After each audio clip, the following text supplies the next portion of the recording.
3. Under Section 1 of 1987 Philippine Constitution, also known as Bill of Rights, states that no person shall be deprived of life, liberty, or property without due process of law, nor shall any person be denied the equal protections of the laws.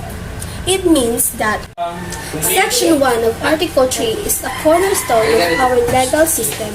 It establishes the Supreme Court and it is the basis of the federal court system. It has served those purposes from the very beginning. Article 3, Section 2. The right of the people to be secure in their persons, houses, papers, and effects against unreasonable searches and seizures of whatever nature and for any purposes shall be inviolable, and no search warrant or warrant of arrest shall issue except upon probable cause to be determined personally by the judge after examinations, under oath or affirmations of the compliant and the witnesses he may produce, and particularly describing the place to be searched and the persons or things to be seized. Section 2 of Article 3 describes the jurisdiction of the federal courts. Jurisdiction is the power of a court to hear a case. So this section tells us what kinds of cases the Supreme Court and the other federal courts will hear. All cases that arise under the constitutions, the laws of the United States of its treaties. Article 3, Section 3. The privacy of communication and correspondence shall be inviolable except upon lawful order of the court, or when public safety or order requires otherwise or prescribed by law. 2. Any evidence obtained in violation of this or the preceding section shall be inadmissible for any purposes in any proceeding. According to Section 3, the privacy of communication and correspondence shall be inviolable except upon lawful order of the court, or when public safety or order requires otherwise as prescribed by law. No law shall be made respecting an establishment of religion or prohibiting the free exercise thereof. Article 3, Section 4. No law shall be passed abridging the freedom of speech, of expressions, or of the press, or the right of the people peaceably to assemble and petitions the government for redress or grievances. And Section 4 gives state legislators the task of determining how congressional elections are to be held. Congress has the right to change state rules and provide national protections for the right to vote. Section 5. No law shall be made respecting an establishment of religious or prohibiting the free exercise thereof. The free exercise and enjoyment of religious profession and worship without discrimination or preference shall forever be allowed. No religious test shall be required for the exercise of the civil or political rights. Under Section 5, you have to remind yourself of the two significant clauses, the non-establishment clause and the free exercise clause. The non-establishment clause provides that no law shall be made respecting an establishment of religion, which means that under the non-establishment clause, the government cannot dictate or cannot give an aid or help for one religion only, because it would imply that the government saying that are favoring in one religion. The non-establishment clause supported by the free exercise clause because the government are cannot allowed to implement or they are not allowed to dictate in one religion. The free exercise provides that the enjoyment of religious profession and worship without discrimination or preference shall forever be allowed. So under the Free Exercise Clause, it gives the freedom to establish the religion to anyone or any group without discrimination or preference. Section 6. The liberty of abode and of changing the same within the limits prescribed by law shall not be impaired except upon the lawful order of the court. Neither shall the right to travel be impaired to the interest of national security, public safety, or public health as may be provided by law. According to the Section 6, only state of rights or rights to travel reside in the place where no one will interfere with us. In this section, I think the fundamental question for Section 6 is that what do we mean by liberty, Abode and travel. The liberty of abode and travel, it is the right of a person to have his home in whatever places chosen by him, and thereafter to change it at will, to go where he places without interference of any source. It is very clear from the definition of liberty of abode and travel. And abode means that you are free to choose where you want to stay or where you want to live. Section 7. The right of the people to information on matters of public concern shall be recognized. Access to official records and to documents and papers pertaining to official acts, transactions, or decision, as well as to government or research data used as basis for policy development, shall be afforded the citizen, subject to limitation as may be provided by law.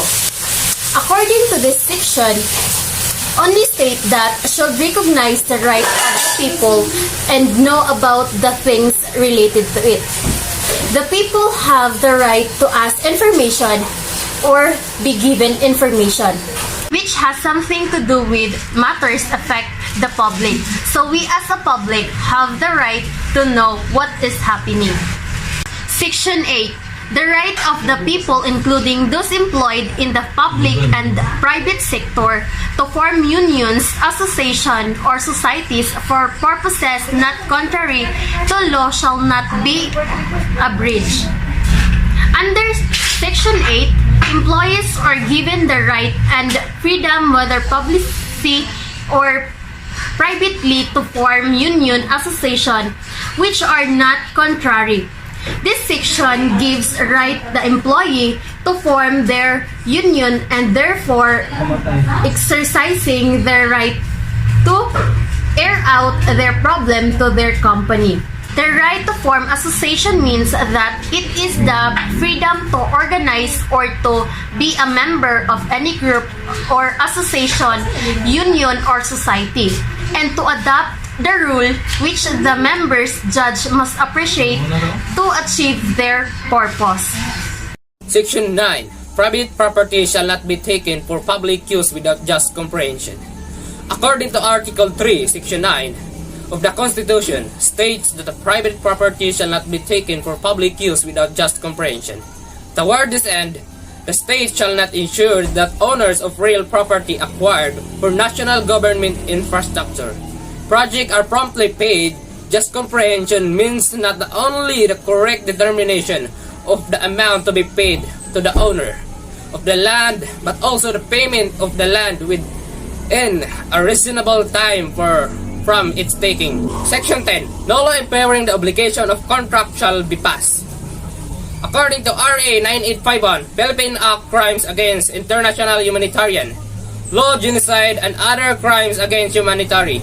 Under Section 10, the state shall be promote social justice in all phases of national development. The state recognize the sanctity of family life and shall be protect, strengthening the family as a basic autonomous social institution. It shall equal protect the life of a mother and the life of unborn from conception. Section 11. Free access to the court of quasi-judicial bodies and adequate legal assistance shall be not denied in any person by reason of poverty. According to Government Relation Number 90294. Under Section 11, free access to the courts of quasi-judicial bodies and adequate legal assistance shall not be denied in any person by reason of poverty. If the person cannot afford service of counsel, he must be provided with one. These rights cannot be waived except writing and the presence of counsel.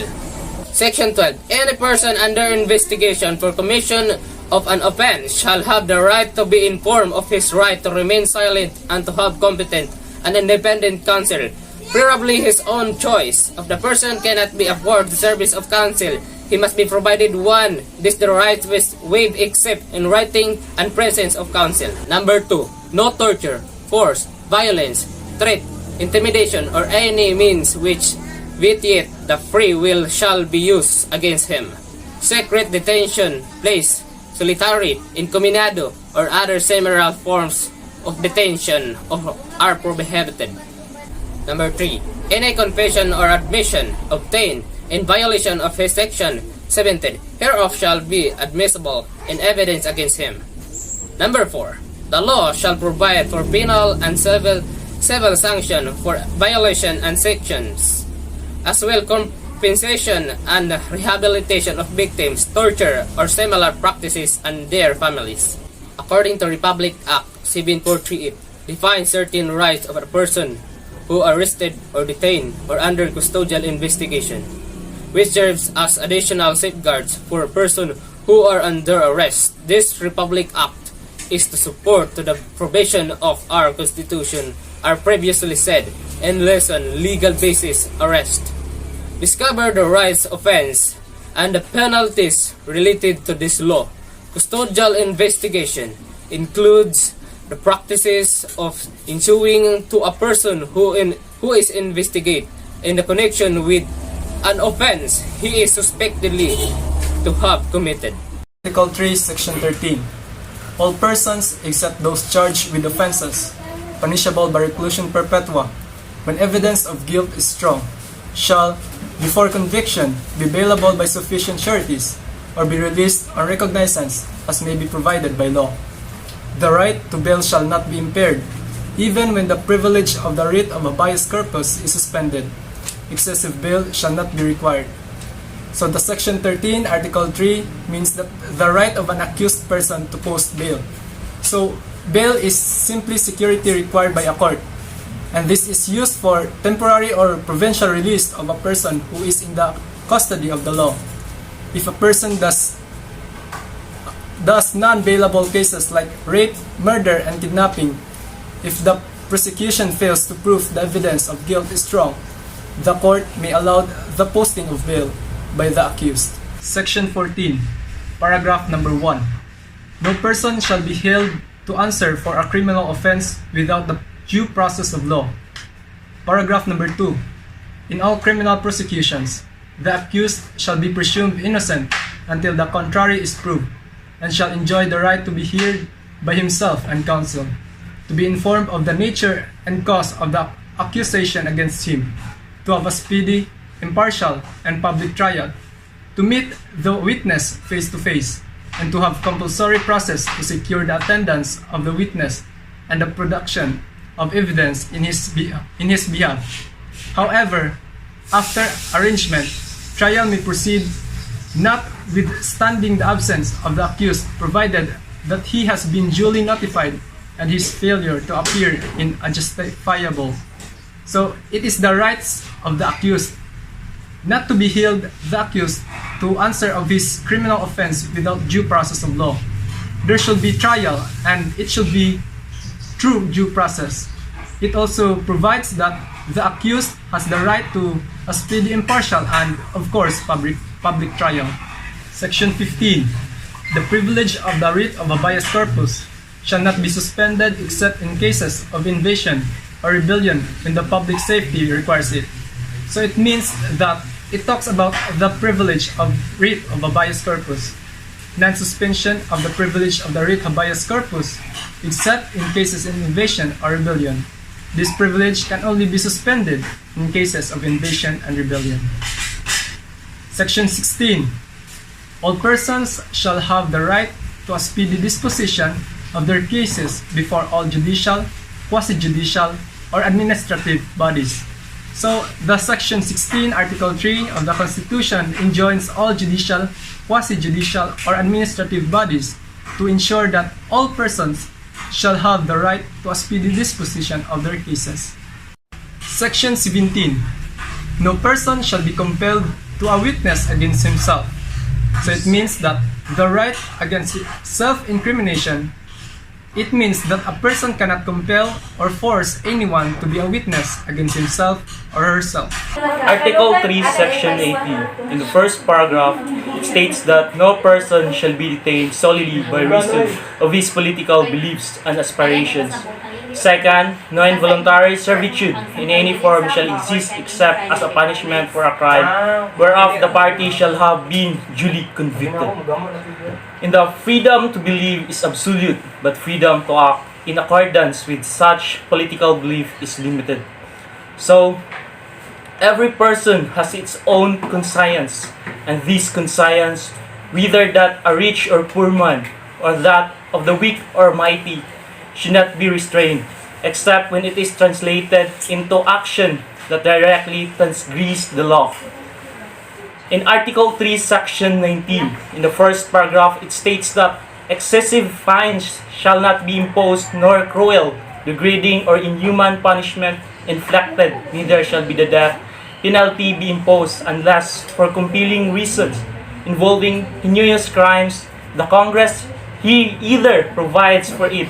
Article 3, Section 19. In the first paragraph, it states that excessive fines shall not be imposed, nor cruel, degrading, or inhuman punishment inflicted. Neither shall the death penalty be imposed unless for compelling reasons involving heinous crimes. The Congress hereafter provides for it. Any death penalty already imposed shall be deducted to reclusion perpetual. In the second paragraph, it states that the employment of physical, psychological, or degrading punishment against any prisoner or detained, or the use of substandard or inadequate penal facilities under subhuman conditions shall be dealt with by the law. So, the Constitution explicitly forbids the imposition of the death penalty. Neither shall the death penalty be imposed unless for compelling reasons involving heinous crimes. The Congress hereafter provides for it. Any death penalty already imposed shall be reduced by relaxation perpetua. Article 3, Section 20. It states that no person shall be imprisoned for debt or non-payment of poll tax.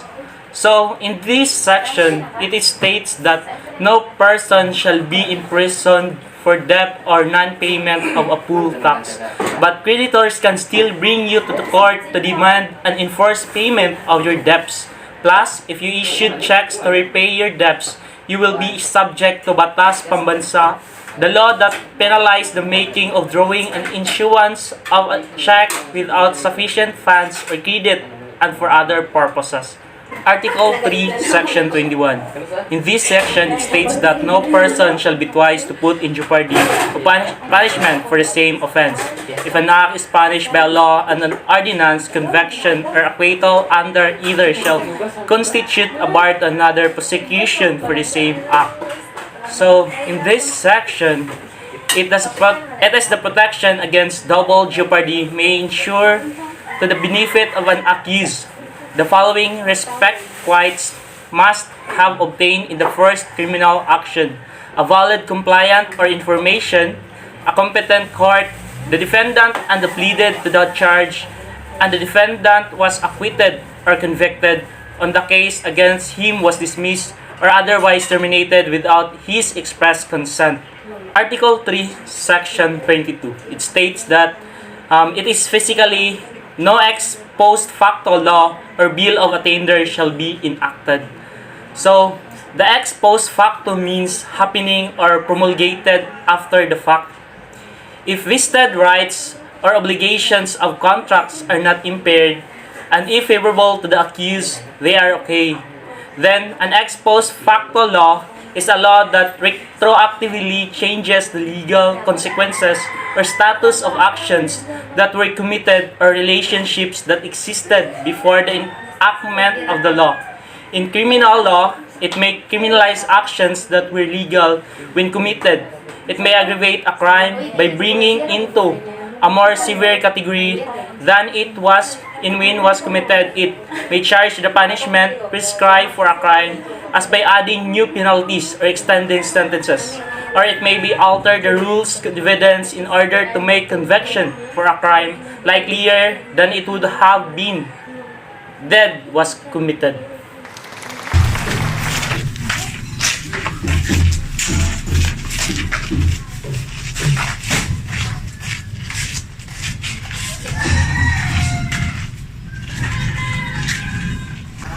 A few days later.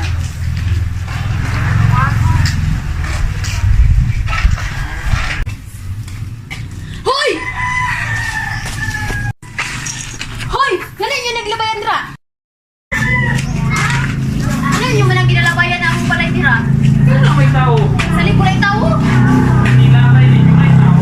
Asa ang batasan yung anak ko? Naman ang bali ko. So, wala mga batasan yung naglabayan na dira. Nantig daw ba na nga? Daube, kay patawag na sa hospital.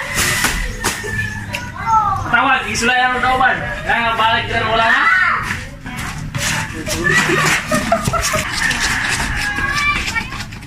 Mga tao diri walay mga batasan salig ka nang walay tao ng balay gilabayan og basura. Mga batasan pa. Pwede mo kung na? Kapantay ka itong mga laki kaganihan Ay, oo, kapag magdalaganay, si Aldrin ang sila stimuso. Kaya sa may plano ni mo ato. Ako to i-report sa pulis. Oh, okay. Kagana din yung mga bataan eh. Pwede ikaw akong kuhaonin niya nga testimonya sa kuwan niya. Wala, blame na. Tara na. Ano yung mga kuwan na niya po? Oo. Saan po? Salig-alay tao.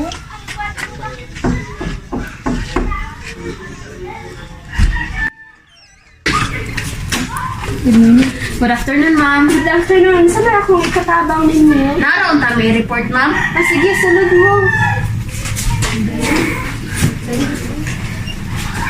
Good morning, ma'am. Sir, na daw sila concern. Lingkod mo, ma'am. Salamat.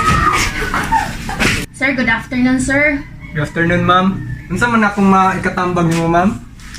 Naroon ta ko ikuan, sir. Ika-report nimo, sir, kanang Okay. about anang kuan, sir ba? Among balay dira ginalabayan mo basura, sir. Unsa man kalabay, ma'am? Sila diri nga mo testimonya, sir. Ali ba good? Marites. Ano yun? Good afternoon, sir. Good afternoon, ma'am. Unsa may problema, ma'am? Ang kabahin di ay sa iyang problema, sir. Na ay duwa ka tawo. Kaila ko ato si Aldrin o sila stimuso. Nakita na ko nga dilabayan ug basura ang iyang balay. Ano man namong angay buhaton, sir, nga para mahunong na ilahang binuhatan, sir? Okay, ma'am. Tanawon sa nako, ma'am, ha? Brag may record ni sa ma'am. Sa ma'am. Aldrin and Lastimoso. So, nasa record diri. So, about anang inyong kaso, matod pa sa balaod nga naadri, ma'am, sa Article 3, Constitution Philippine Bill of Rights, Section 9. Pwede nato na sila makasuhan sa about sa private property shall not be taken for public use without just compensation. So, Say pasabutan na, sir. kana ma'am, kay nilabag man sila anang nga kaso, so pwede nato na pasakaan og kaso. So ikaw na bahala, ma'am, of if pasakaan mo kaso or if baliwalaon na lang. So unsa may mo decision, ma'am? Ako na silang basta kanog sa kaso, sir. Kaya dili na maayo na ilang gibuhat. So okay, ma'am, ako nang ni-record diri, ma'am. Dayon ipatawag ko na akong duha, dan ipatawag man pud ka, ma'am. Sige, sir. Okay ba, ma'am? Oh, sir. Para masabot na to ni about sa inyong kaso. Sige, ma'am. Okay, dagan kayong salamat, sir. Dagan po kayo salamat, ma'am. Thank you. Thank you, sir. Thank you.